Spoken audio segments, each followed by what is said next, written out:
Namo tassa bhagavato arahato samma sambuddhassa. Namo tassa bhagavato arahato samma sambuddhassa. Namo tassa bhagavato arahato samma sambuddhassa.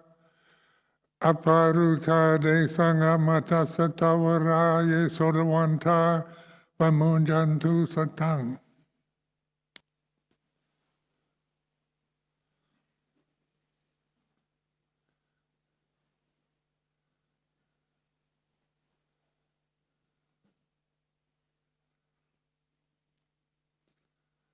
So this afternoon I've been invited to give a Dhamma reflection.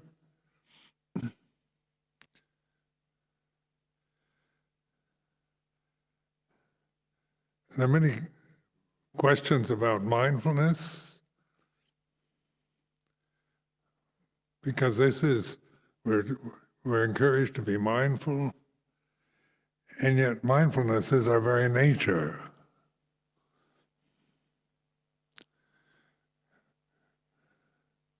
So mindfulness becomes something we have to do, not something that we are. So we say, how do I cultivate mindfulness? How do I become mindful? And so many of us confuse mindfulness and concentration. Mindfulness with concentration, when you focus on an object excluding everything else. So like with samatha meditation, when you're doing anapanasati, you're focusing on the inhalation, exhalation of your own breathing. So we call that mindfulness of the breath. You know that you're staying with a particular object, such as the breath, the inhalation, the exhalation. So that leads to concentration. So it's encouraging towards kind of tranquility, because as you exclude everything other, all other sensory impingement, to allow only the focusing on the breath, it will eventually, you'll experience the kind of peace and serenity, tranquility that come from that kind of practice called samatha kammatthana.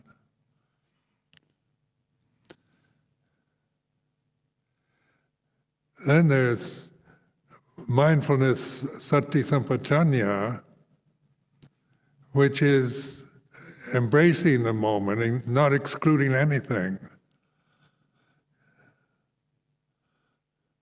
So, when you're focusing on the breath, then you have to prevent the impingement of other sensory conditions that might be present or be annoying. So you find a quiet place and a situation in which there's the least amount of distraction and interference with concentration. But life as an experience is much more open to the reality of life, with mindfulness that includes everything. That is not exclusive. It's not exclusive.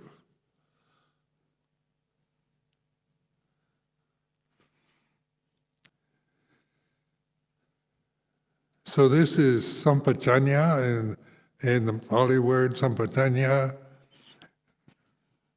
sati, sampajanya, a kind of wide, open awareness of the way it is right now, here and now.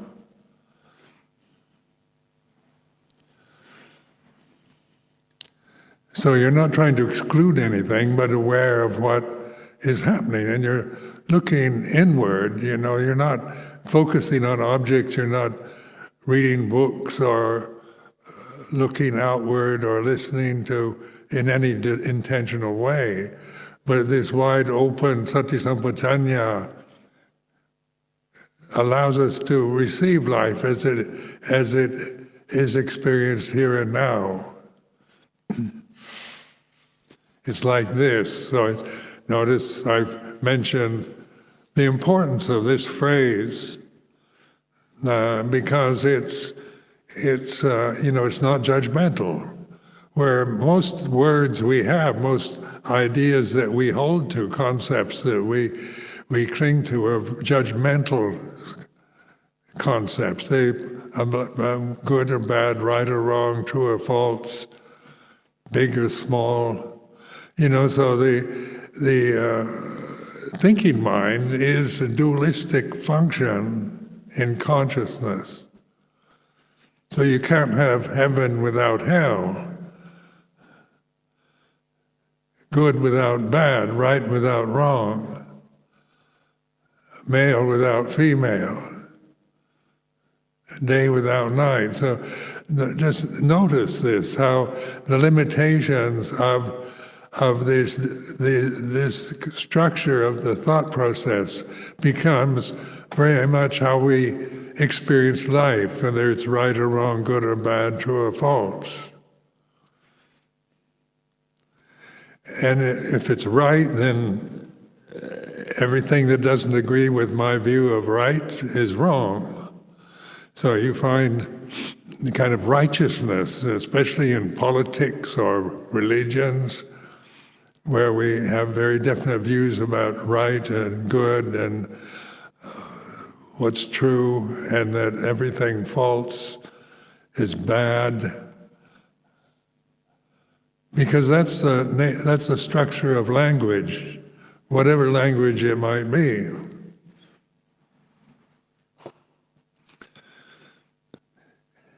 In the Pali language, which is the kind of language that was used at the time of the Buddha, or his teachings were written down in Pali language in Sri Lanka, they have a word tathata, which is translated best as the way it is. It's like this. So in Buddhist literature, oftentimes they talk about Tathagata, the Tathagata, and as it becomes a title of an enlightened being. So in so many references to the Tathagata, it becomes a kind of like superlative word. But actually, it's what the Buddha referred to himself as that which is neither here nor there, not this or that. It's like this. This right now it's like this. So it wasn't like, I'm the Buddha, I'm enlightened, I have discovered the escape from suffering, I am an attained human being. The Buddha wasn't proclaiming himself personally as an attained individual human being, but pointing to the way it is right now. It's like this.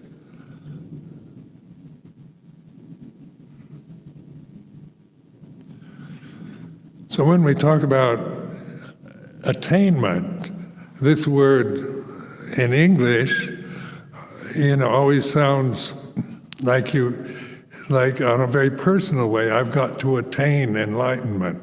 Because that's the way thinking operates.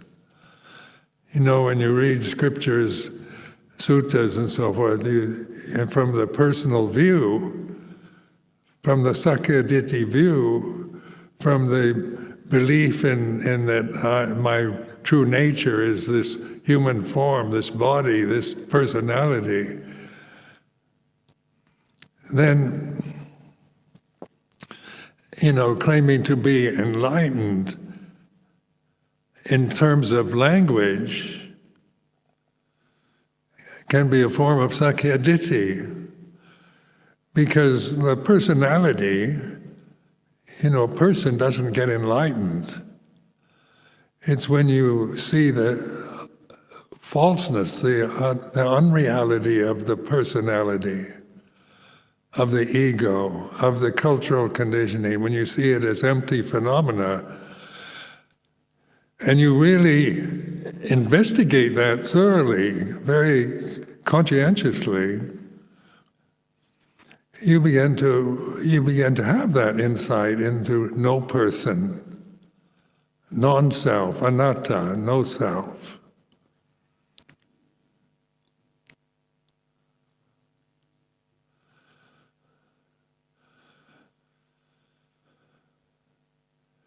So with mindfulness, it's sati, the Pali word sati. It's here and now. It's not something you cultivate. You don't cultivate here and now, because whatever you're doing, wherever you may be, whether you're sitting, standing, walking, or lying down, breathing in or breathing out, it's the way it is in the present moment. It's like this.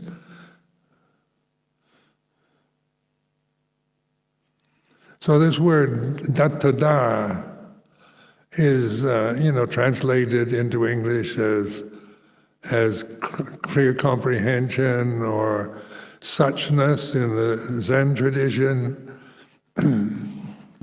They talk about suchness as isness, the way it is. It's like this. It's just using language, not for judging, but for opening to the present moment. It's like this, because at this moment, it can only be this way for all of us. Are we all feeling the same emotion when you're listening to me? Or are we all thinking the same thought or experiencing the same thing? On that level, in terms of experience, each one has his own or her own experience of the way they are, the emotions they're feeling, the thoughts that are aroused through this kind of speech, through this kind of reflection. It's like this. So if what I say is confusing, I try not to be confusing, but when I'm talking in a way that we're not used to reflecting, and when we think of mindfulness as something we've got to cultivate, we've got to become more mindful. These are still words that imply that I'm someone who's not mindful. I've got to become more mindful in order to become an enlightened person. That whole scenario is based on sankharas, on thoughts, through reading books, through listening to talks, through the thinking process.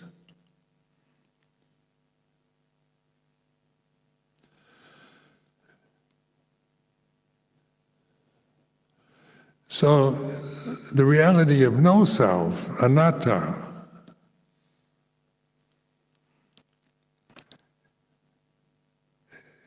you awaken to the fact that there's no single person, there's no separate form of self, that these conditions that we identify with as self, as me, as mine, is our conditions changing, are created with thoughts.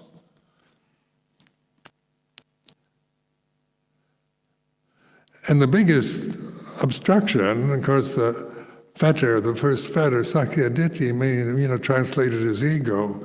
This is the total belief that I am this physical body, without questioning.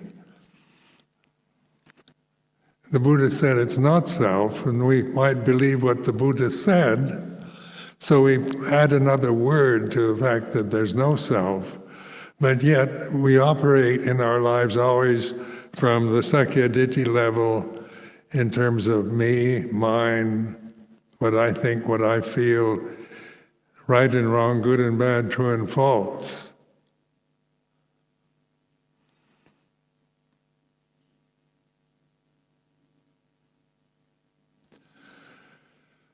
So mindfulness, clear comprehension, sati sampajanya, isn't judging. Consciousness, mindfulness, doesn't have a language.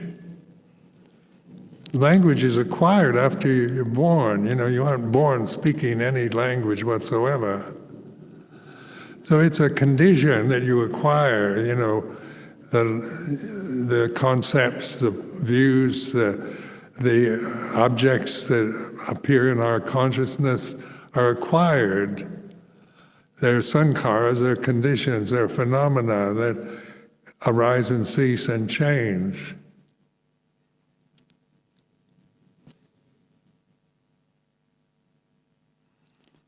A question has been asked: when you're mindful, you're really mindful, do you forget anything? Is it possible, if you're really mindful all the time, that you never forget? Well, recognize that forgetting, we're mindful that we forget. If we're forgetting right now, then it's like this. So even when you forget things, it doesn't mean you're not mindful, just you don't remember something that you remembered before. Turning old like this, at my age, you forget a lot. You acquire a lot of memories dating back to childhood, some pleasant, some unpleasant.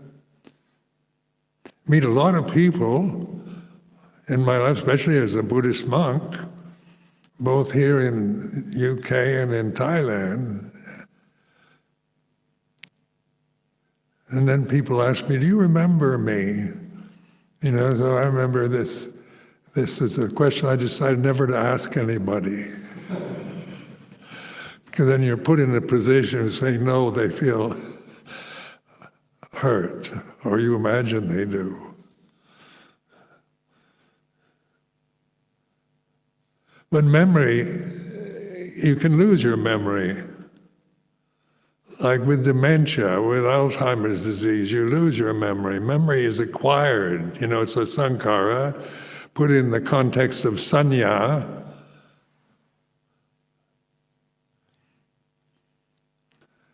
So what is acquired can easily be lost.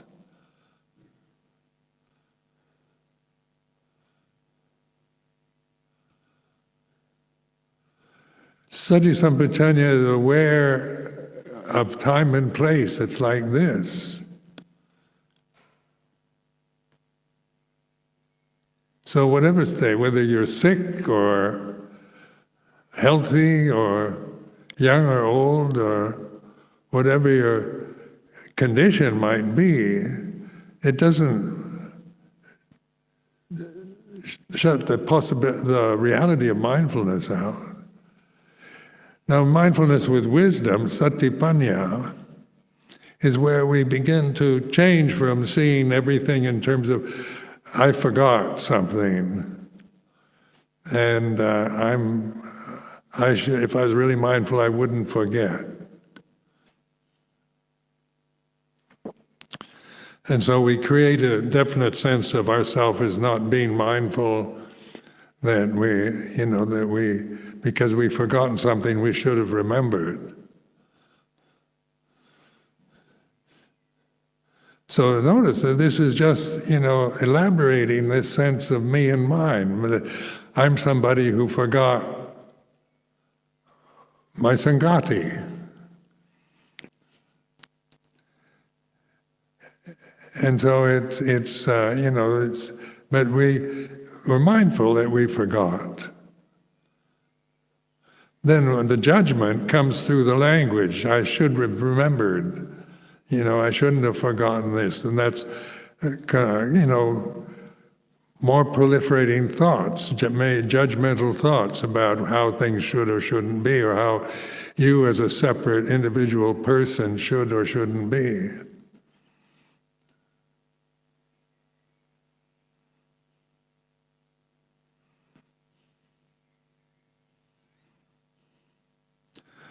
Are we mindful? Are we still conscious when we're asleep?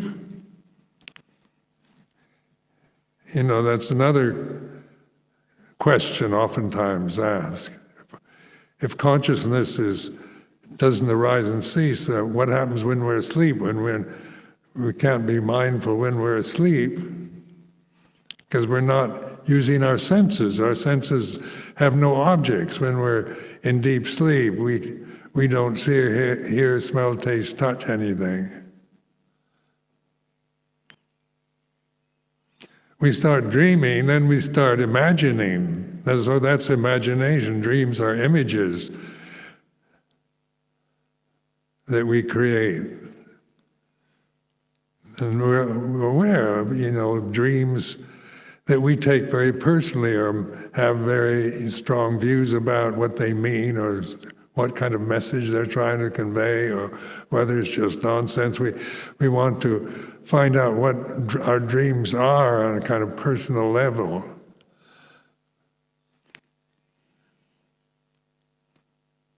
So we proliferate about dreaming and then there's deep sleep with no dreams,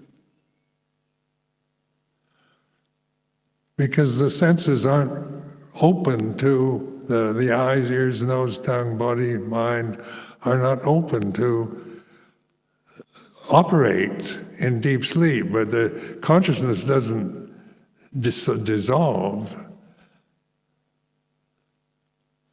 In fact, you can train yourself, like setting the alarm, determined to wake up at a certain time. And in deep sleep, you do wake up at the time you've determined. I remember one incident when I was, years ago, when I was walking Tudong in India. I was at this colony in the hills of Maharashtra, an old British summer station close to Mumbai, and there was an international group of people meeting for a conference, and I was invited to this conference. So it was a very nice place, a place called Panchkani, a very kind of posh resort area in Maharashtra state. And there was a Roman Catholic nun that wanted to have a talk with me. So then we made an appointment in the afternoon, and but then I had my meal, and I felt very sleepy. I went to sleep, and I didn't really want to keep this appointment personally. I had kind of no interest in carrying on the conversation with this person. So I fell asleep, deep sleep. And at the time that I was supposed to meet with this nun, Catholic nun, I fell out of bed. Like I was kicked out of bed. And I hadn't fallen out of bed since I was about 4 years old. And I was, not quite 40 at that time. And I thought, this is really funny, that obviously something, this I couldn't identify with this in a personal way, but it was kind of interesting just at the right time to get me in time to meet with this nun.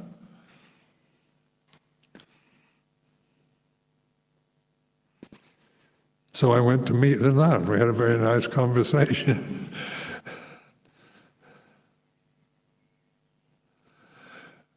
But then, like so many of my reflections, are pointing to the fact that just recognize in your own how you see yourself as a separate person. Through seeing, like, I'm looking at you, you're separate from me. I'm this physical body sitting here, and you're all separate in different positions in this temple. So that's the function of seeing. Seeing gives, you see colors, they're different red from blue. You see men and women separate. In springtime, you see daffodils, they look separate out in the field.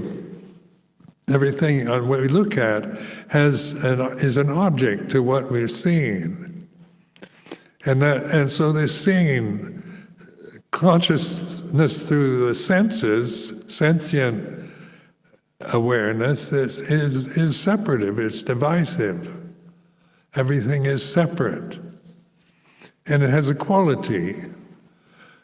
When flowers are fresh and newly picked, and then they're beautiful, then they grow old, shrivel up, and we throw them away because they're no longer beautiful.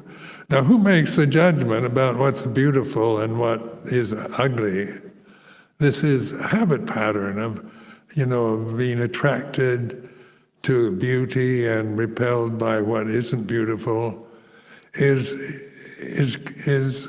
the sensory world that we're experiencing. Just like babies, people, when people bring their newborn baby to me, we all like to look at babies. So I tell the mother every time, I say, this is the most beautiful baby in the whole world. And the mothers love that. Because at that moment, I'm not just lying. It is the only baby in the world that I'm looking at. And I find babies beautiful. But when you're 86 years old, you're no longer beautiful. Because this is what happened. Once I was a baby, and now this body, 86 years old, is like this. So that's the way it is. There's nothing, absolutely right or wrong about it. That we should see the beauty in everybody, and everybody's beautiful is ideal. It's very generous and grand, but is that really how the senses operate? Through, the sensory world is in Nietzsche, it's impermanent, it changes.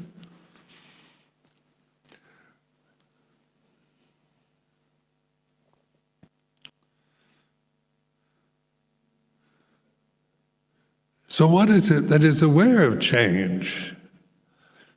Can something changing be aware of change?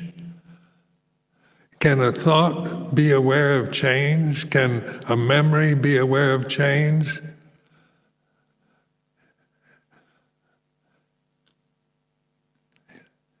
Can a sankhara know another sankhara and make a judgment about it?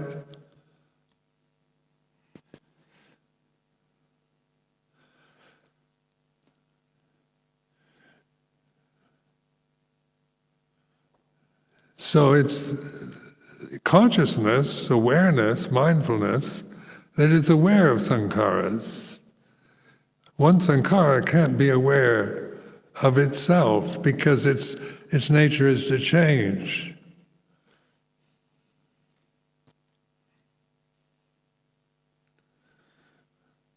So, when you identify with sankharas, with words, with objects of the senses, with what we see, hear, smell, taste, touch, think, and feel, when we identify with that,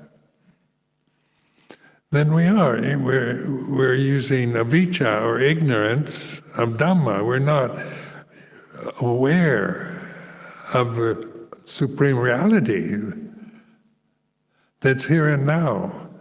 So as we begin to trust awareness, mindfulness, here and now, and then the Buddhist teachings are very clear about that the five khandhas, rupa, vedana, sanya, sankhara, vijnana, are impermanent.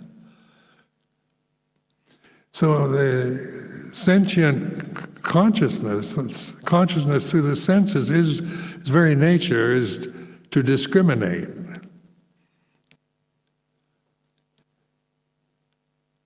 So in the world that we believe is our reality, it's all about right and wrong, good and bad, true and false. And all conventions are based on that reality. To do good, refrain from doing evil, is good advice for living in the world. With a Vinaya, it's about doing good, being, restraining ourselves from just operating from habits, from just emotional feelings of the moment, to restrain action and speech if it doesn't align itself with the precepts to do good and refrain from doing bad. So that's the worldly Dhamma, that's karma. The khandhas, 5 khandhas are all about karma, like your eyes, one can go blind before the body dies, go deaf, lose sense of smell, sense of taste. So the sensory consciousness that's sent through the senses is impermanent. You can't sustain a sensory experience and kind of fix it as a permanent condition. It's impossible.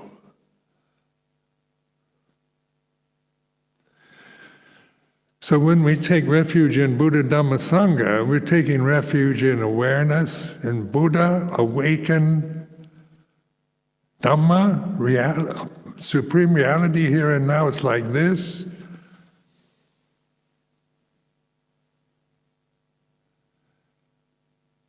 Sangha, which is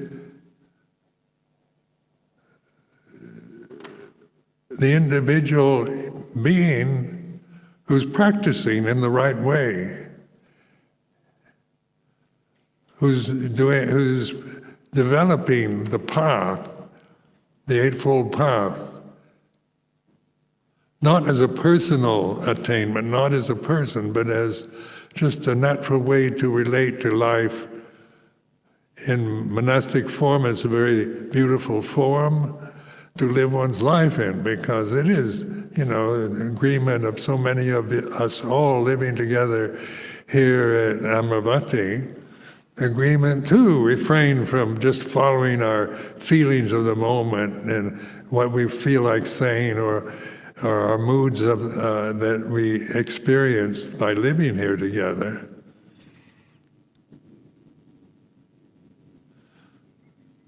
But we can be aware of making value judgments about oneself, about other monks, nuns, lay people, who we like, who we don't like.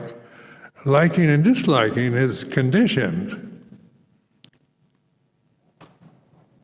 That it changes. You can't like something permanently.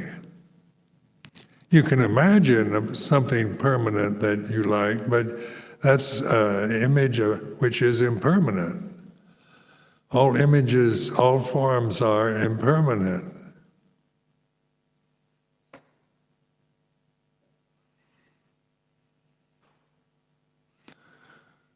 So just the idea of cultivating awareness, notice that this is, you think you're not aware because you've forgotten something, where if you were fully aware all the time, all day long, all night long, you would never forget anything. That's an ideal that you imagine. But forgetting is also recognized, aware when you forget, when you can't remember something, when you make a mistake. And then you tend to see it as some kind of lack of personal awareness. You're not really mindful, you're forgetful, and these are value judgments we regard, we can accuse ourselves with. I mean, somebody who's not really mindful.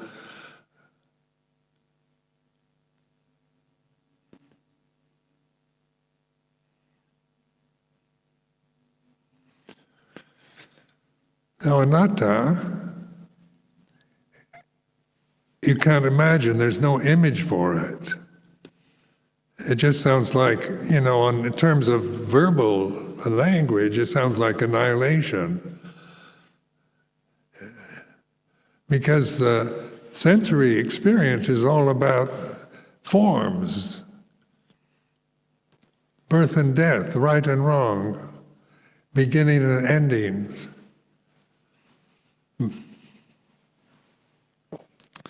So this is what we call the real world, the world that most of humanity believe in and operate from that assumption, that belief. It's a belief, isn't it? So with the Buddha's teachings, they're pointing, they're teachings not to believe in, but to use. They're like pointers in the direction, pointing to liberation, pointing to freedom, pointing to nibbana, here and now.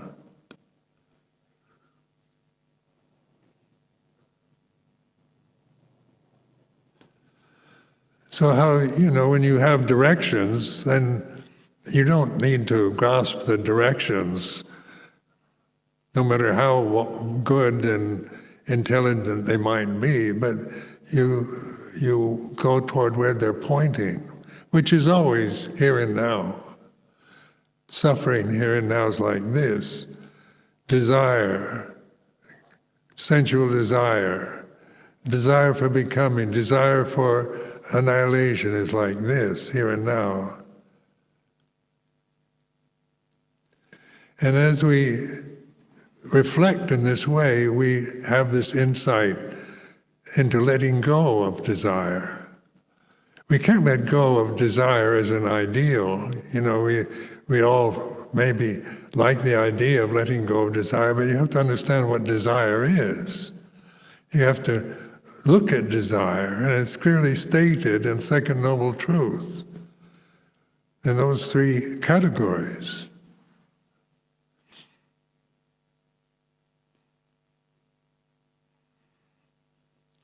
So what is it? Can one desire know another desire? Can bhavadanha know gamadanha, or bhavadanha know vipavadanha?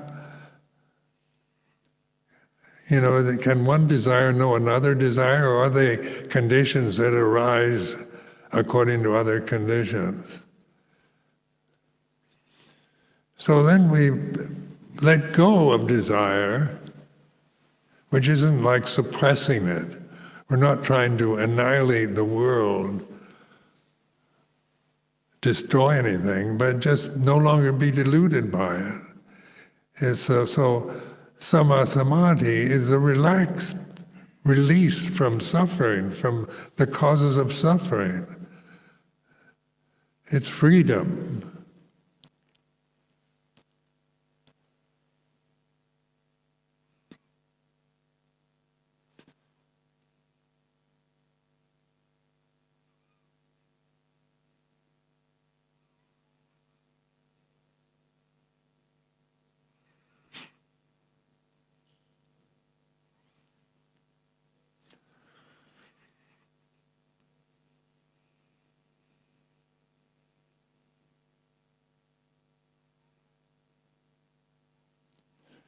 So like this reflection,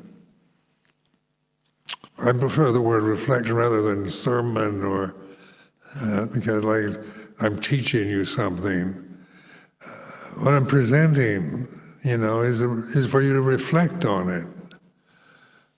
So when I don't see myself as a teacher.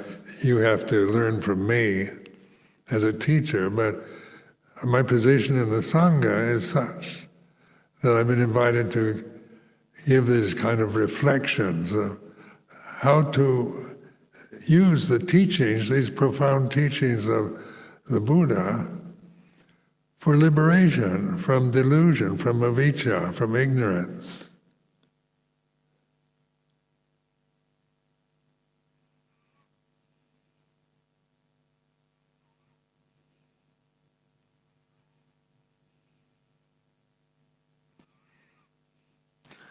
So the reality is there's no self, ultimate reality. Dhamma is not personal. It's not my Dhamma, or yours, or Ajahn Chah's. You can't claim it personally. But it is reality, here and now, apparent here and now. And that apparent here and now is available to all of us. It's not something that you have to cultivate here and now. It's just learning to trust open awareness. Without, seeing your attachments, recognizing how you're attached to a view, to a position, to a tradition, to a self-view, attached to views about each other, about the world, about politics.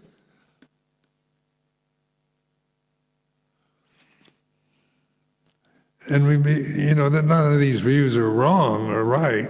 Some might be better than others, so they have the quality of being right or wrong. But views are thoughts, are sankharas.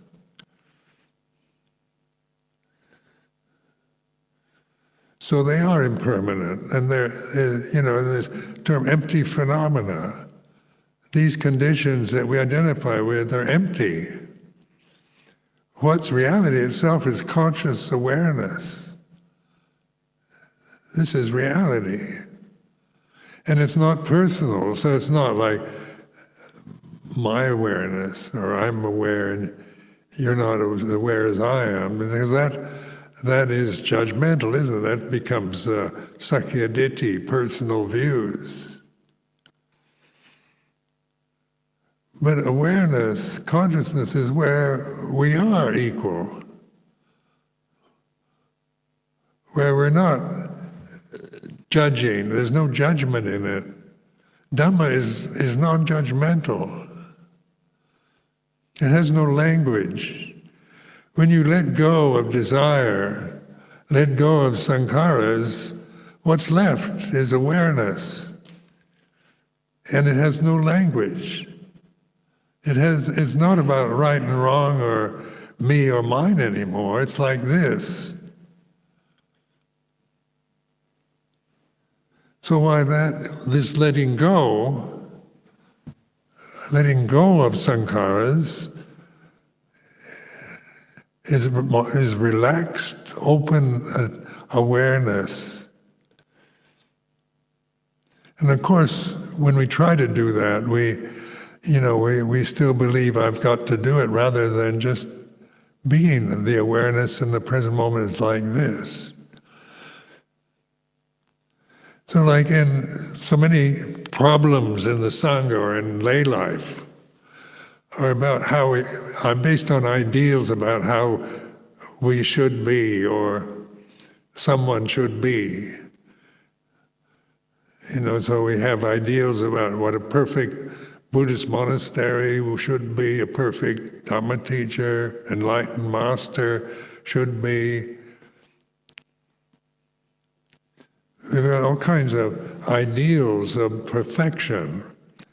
But ideals are themselves creations or imagination. So they have no reality in themselves. They're empty phenomena. No matter how superlative the ideal might be, it's still a thought in the mind. It's still an imagined thought. Because the reality of here and now is like this. Wherever you are, whatever you're doing. And so it's say this is like an opening to the reality of being, of conscious awareness, which is freedom. It's not personal freedom, like me as a person am free, because still the body is still like this, just going to get older and die, because that's the way it is. But growing old is what sankharas do. You're born, you grow up, get old, and die. That's the way it is. So this identity, this firm conviction that you are somebody who's going to die, is created with thoughts. It's a cultural conditioning. That's what we're told, that's what we're taught, that's how we interpret experience and through the senses. We look at old people and they're going to die. Those that remember Dr. Rohini, very memorable supporter of Amaravati, died. So what is that now? It's a memory, isn't it? We remember her. A memory is impermanent.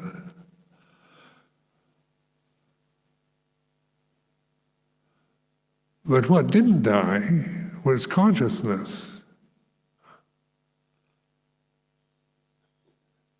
That wasn't person, the body has to die.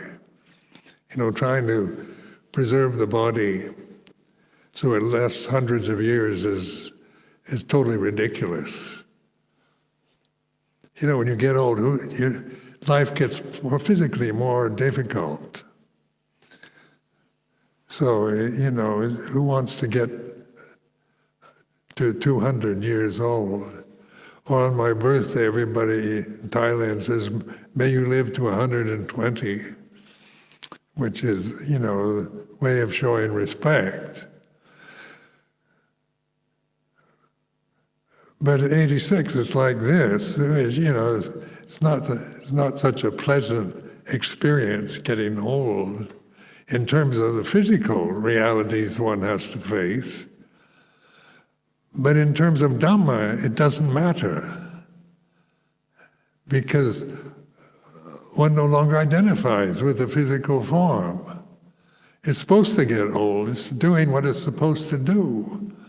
It's a condition that begins and will end in the future. So that means there's no sorrow, no grief involved in the fact that we're going to die.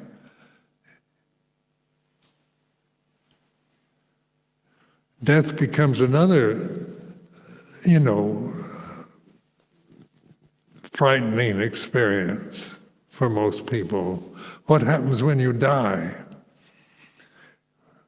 What do Buddhists believe happens when somebody dies? And then the typical reaction is reincarnation, you get reborn in some other form. What gets reborn? Is there a soul?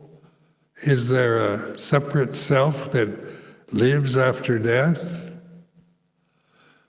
But as we examine the khandhas, in terms of anicca, dukkha, anatta, in terms of impermanence, unsatisfactoriness, and not self, they're all empty phenomena. They're not personal souls. No memory, no feeling. There's no permanent personality. If you notice just in a daytime experience how your personality changes, from when you get up in the morning to meetings and duties and meditation periods and people you talk to and news that you hear, your moods change. Your personality changes according to the conditions that present themselves in the present. But what doesn't change is awareness. There's awareness. It's like this. Changing is changing. Anicca is witness to. It's the way of all sankharas.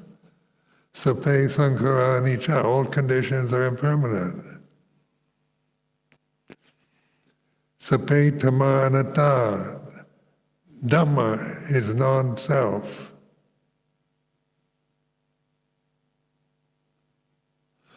So there's non-self is freedom. being some person, say being somebody, being attached to the physical body, being attached to social position or anything, any sankhara, is bondage. You're binding yourself to suffering. So this kind of ignorant binding oneself, attaching oneself to unsatisfactoriness, is avijja, or ignorance of Dhamma. So we take refuge in Dhamma here and now. What does that really mean in terms of the reality of now? It's awareness, isn't it? It's like this. And, just from my own experience, having lived through so many years as a Buddhist monk, both here in the UK and in Thailand, you have to experience all kinds of praise and blame, success and failures. They're just the nature of phenomena.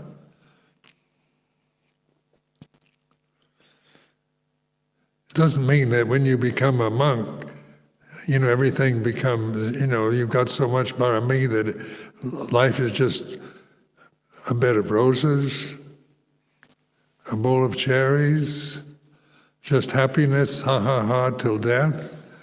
Now it's impossible for that to take place. That's an imagination.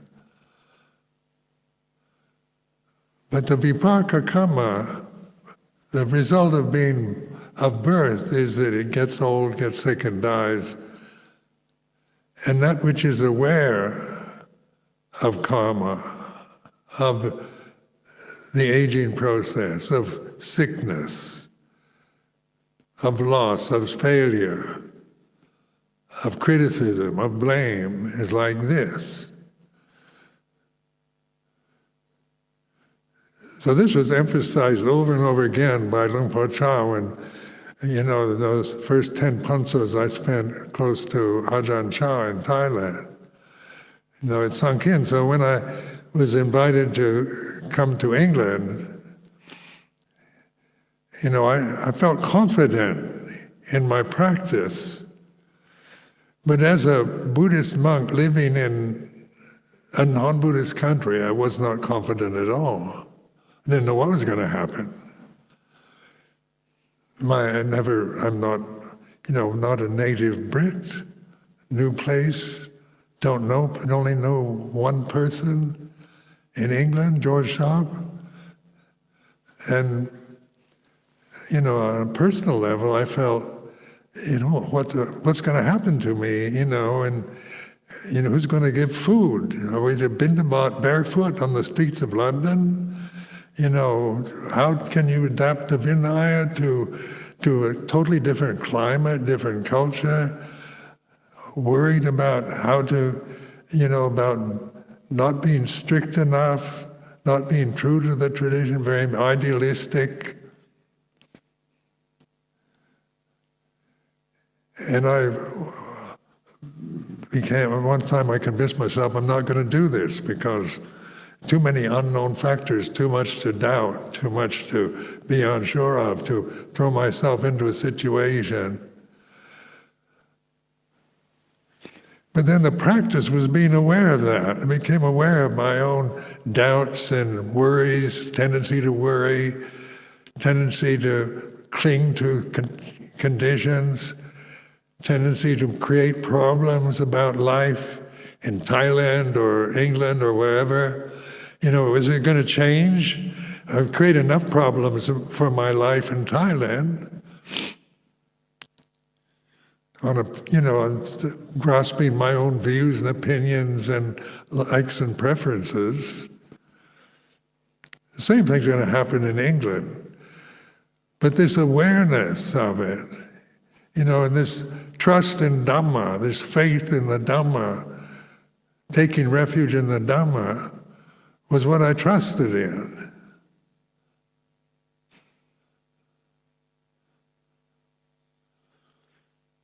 So this word Dhamma is just a word, but what does it mean? What's the reality of Dhamma? Is it some kind of metaphysical concept that we must believe in? If it's apparent here and now, then it's here and now. It's not something separate that we have to find, or something so high that we're not ready to reach that high or realize such refinement. But it's like this for each one of us. Santidiko Dhamma, apparent here and now. There's a very good translation in English. Akaliko Dhamma, timeless. Try to imagine timelessness. You can't do it. There's no image for it. With anatta, no self, there's no image for anatta. If I'm not the body, if I'm not the khandhas, then I'm nobody. So we tend to, that's how the thinking mind operates. I'm somebody or I'm nobody. But the Buddha made it very clear that it's not annihilation. It's not believing in eternal life in a personal way, where we attain nibbana as a person, as a separate soul that lives happily for eternity. Is eternity time, or is eternity here and now? Timeless, akalika Dhamma. These are questions to ask yourself, to clarify, even the words that we use, the chants that we use in this tradition have much more importance to investigate. This is what Buddha Dhamma is. It's about investigating. It's not about grasping Buddha's words or Buddha's teachings and believing in them. The whole beauty and essence of the teachings is directions to be realized individually by the wise, Bhajjatang Vaitira Pavinuhi. So I offer this as a reflection for this afternoon.